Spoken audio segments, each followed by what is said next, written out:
Ya, di hari ini Kamis biasanya kita kondel, jadi saya harap di kondel hari ini kita memiliki hasil daripada pembicaraan kita pada sore hari ini.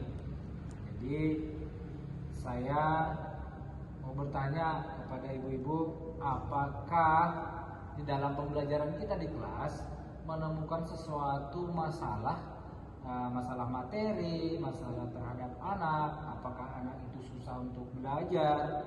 Kemudian mari kita berbagi di sini supaya kita mungkin bisa membagikan pengalaman-pengalaman pribadi untuk menyelesaikan masalah itu. Jadi mungkin saya bisa minta permasalahannya dari Bu Yanti dulu, supaya mungkin kita punya pendapat supaya bisa kita selesaikan bersama nanti pada masuk kelas, supaya bisa kita selesaikan kan Bu.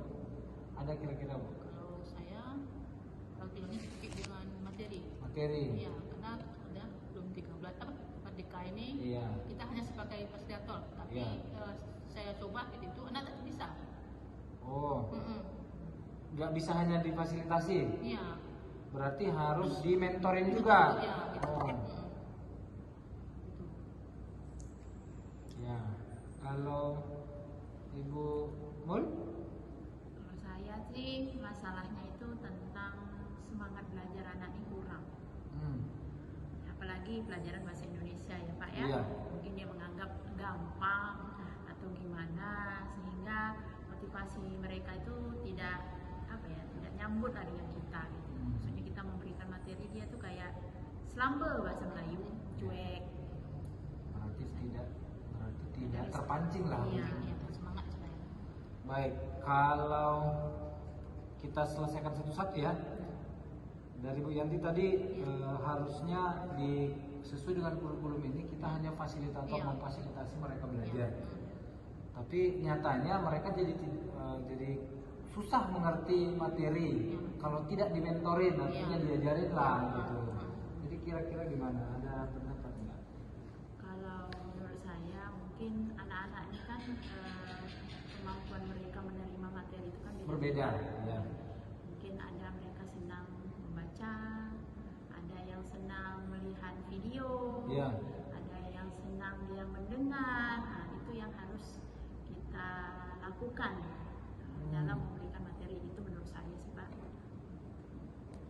Iya, jadi memang itulah tujuannya, makanya di pertemuan pertama itu kita harus buat assessment ya, supaya kita bisa mengelompokkan anak Bu. Misalnya, oh ini pembelajarannya ini harus cukup hanya misalnya mereka diskusi. Yang kelompok ini harus memberikan contoh misalnya seperti slide atau video sehingga mereka bisa paham. Jadi memang itulah yang harus kita siapkan pada pembelajaran kita, mengelompokkan anak supaya kita tahu membaginya berdasarkan kemampuannya masing-masing. Kira-kira begitu Bu. Pasti di setiap kelas memang punya ciri khas masing-masing anak-anak itu. Jadi tantangan bagi kita memang itu, kita harus bisa kelompokkan anak-anak itu, seperti itu. Jadi asesmennya itu pun harus kita siapkan ya. Baik, yang kedua berarti itu yang solusinya kita harus kelompokkan anak itu berdasarkan kemampuannya masing-masing. Itu yang pertama. Terus tambahan sih kira Pak ya, karena anak ini kan sudah punya gadget masing-masing. Jadi mungkin kita memberikan video itu melalui link aja. Supaya mereka lihat di situ. Gitu.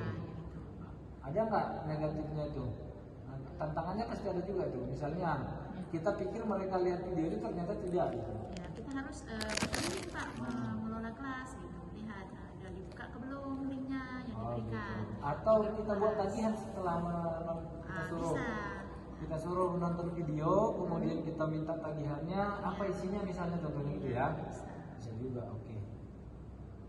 Baik, enak juga. Artinya anak-anak ini minatnya sedikit, tapi karena menonton jadi pengen gitu ya. Oke. Untuk dari Bu tadi semangat belajar anak rendah, bisa kita bilang gitu ya? Rendah ya? Seperti itu lah mungkin. Bagaimana? Ada pendapat Bu? Kalau saya mungkin juga kayak gitu juga sama-sama. Saya ada upaya maksudnya katanya dengan memberikan pertanyaan, tapi anak-anak pun kayaknya cuek gitu kan, ada yang tiduran gitu. Memang sempat saya bilangin memang Indonesia ini membosankan gitu. Membosankan. Iya. Tapi anak-anak kayaknya nggak interaksi gitu kan. Nah, tapi iya. Untuk semangat belajar ini memang kita harus, kalau dari saya, kita harus memberikan apa namanya, kalau stimulus saya bilang ya itu sudah biasa juga memang kan, tapi kadang kita perlu seperti bermain-main dalam belajar. Kita buat seperti game, jadi mereka tadinya tidak suka dengan pelajarannya tapi suka dengan gamenya, dia ya mau tak mau ikut pelajaran kan. Tapi ya itu tadi, kita harus memang siapkan dari rumah bagaimana apa yang disiapkan gamenya itu seperti itu. Jadi untuk ini tadi sebenarnya ada keterkaitannya antara fasilitator atau mentor mengajari tadi dengan semangat belajar ini. Kalau kita buat tadi kayak video itu kan tertarik juga mereka. Nah, kan ketertarikan jadi ada, atau semangatnya tumbuh lah, pasti meningkat lah. Karena kita kaitkan, hubungkan dengan gadget yang mereka pegang. Atau misalnya coba seperti tadi, ambil HP-nya masing-masing. Ibu ada kirim video di handphonenya, coba semua nonton itu ya gitu. Nanti ibu tagih, misalnya kan ada kita buat soalnya atau apalah tagihan kita buat mengenai video tadi. Itu mungkin juga bisa salah satu pemicu semangat belajarnya. Tapi kalau untuk individu mungkin di rumah itu masalah beda lagi kan. Tapi kalau saya, pengalaman saya, tapi ini bukan di kurikulum Merdeka ini, pernah saya buat mereka itu, ya saya iming-imingin lah, misalnya saya suruh buat proposal kemarin itu, ada sekian persen yang bersemangat gitu, tapi pasti ada tetap yang ini. Ada sekian persen yang bersemangat karena yang iming-iming, oh nanti kamu kuliah begini loh. Jadi dia, oh iya, karena dia punya visi misi juga untuk kuliah, jadi dia semangat. Ujung-ujungnya kemarin itu ada sampai dia ikut tingkat provinsi, dia juara 2. Kebetulan sudah selesai pelajaran kami menulis karya ilmiah, dia ikut juara 2 dia. Jadi mungkin motivasi dari kita gurunya juga butuh untuk memberikan pandangan luas tentang apa manfaat dari belajar ini nantinya ke depan gitu. Itu juga bisa juga menstimulus kalau menurut saya. Berarti menjelaskan tentang Manfaatnya, pentingnya iya, manfaat pentingnya materi itu untuk ke depan mereka nanti. Iya, seandainya misalnya mereka tidak kuliah atau betul, apa. betul.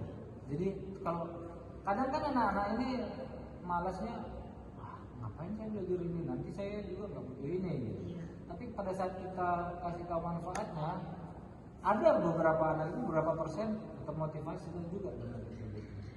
Jadi kita harus sering-sering juga memberikan motivasi kalau menurut saya. Ya, karena memang anak ini apalagi di tempat kita ini lingkungannya tidak semuanya lingkungannya baik kan. Ada yang lingkungannya malah kita bilang negatif, jadi butuh motivator mereka di sekolah gitu. Jadi harusnya kita dari gurunya kan. Jadi saya sering buat cerita pengalaman saya, apa yang saya kerjakan ke mereka, itu sepertinya mereka termotivasi gitu sih menurut saya. Nah, itu sih mungkin itu bisa kita buat ya. Mungkin itu bisa buat. Jadi berarti 2 masalah ini tadi selesai ya. Selesai. Dan berarti kalau masalah mementorin anak itu tadi bisa kita mentorin dengan cara itu tadi, kita tidak harus ceramah. Kita kasih misalnya video atau gambar, kita slide-kan gambar, kemudian kita kasih mereka, coba kasih tahu menurut pendapatmu itu apa gitu, itu aja. Jadi kan mereka tertuju lagi ke pelajaran itu. Kemudian semangat belajar ya berarti kalau kita tadi buat video, berarti itu media pembelajarannya kan. Pakai misalnya contohnya tadi memakai gadgetnya di dalam kelas.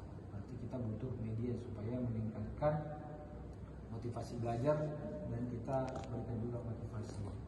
Kira-kira itu ya. Itulah kita lakukan nanti.